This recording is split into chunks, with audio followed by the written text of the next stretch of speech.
നിങ്ങളെക്കാളും ശക്തിയും കഴിവും എനിക്കുണ്ട് കേട്ടോ. ഇത് ഒരിക്കലും റസൂലുള്ളാഹി സ്വല്ലല്ലാഹു അലൈഹി വസല്ലം ബദറിൻ്റെ യാത്രയിൽ പറഞ്ഞതായിരുന്നു. ബദർ യുദ്ധത്തിൻ്റെ യാത്രയിൽ 300 ചില്ലറ സഹാബാക്കൾക്ക് സഞ്ചരിക്കാൻ 70ഓളം ഒട്ടകങ്ങളും 2 കുതിരകളും മാത്രമേ ഉണ്ടായിരുന്നുള്ളൂ. ഓരോ ഒട്ടകത്തിലും 2-3 സഹാബാക്കൾ ഊഴം വെച്ച് യാത്ര ചെയ്തായിരുന്നു ബദറിൽ എത്തിയിരുന്നത്. അള്ളാഹിൻ്റെ റസൂൽ സ്വല്ലല്ലാഹു അലൈഹി വസല്ലമയുടെ കൂടെ അബൂ ലുബാബത്തുൽ അൻസാരി റളിയല്ലാഹു അൻഹുവും അലി ഇബ്നു അബി താലിബ് റളിയല്ലാഹു അൻഹുവുമായിരുന്നു ഊഴം വെച്ച് യാത്ര ചെയ്തിരുന്നത്. റസൂൽ സ്വല്ലല്ലാഹു അലൈഹി വസല്ലം തൻ്റെ അവസരം കഴിഞ്ഞ് ഇറങ്ങാൻ നേരം അബൂ ലുബാബ റളിയല്ലാഹു അൻഹുവും അലി റളിയല്ലാഹു അൻഹുവും പറഞ്ഞു, റസൂലേ സ്വല്ലല്ലാഹു അലൈഹി വസല്ലം, ഞങ്ങൾ നടന്നോളാം, തങ്ങൾ ഒട്ടകത്തിൽ യാത്ര ചെയ്തോളൂ.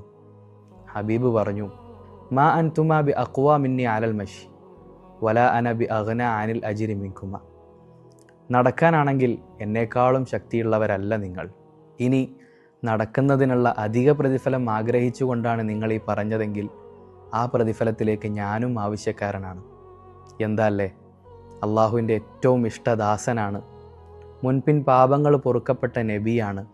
സ്വർഗത്തിൽ നബിയേക്കാൾ ഉയർന്ന സ്ഥാനത്ത് ഒരാളും ഉണ്ടാവുകയില്ല.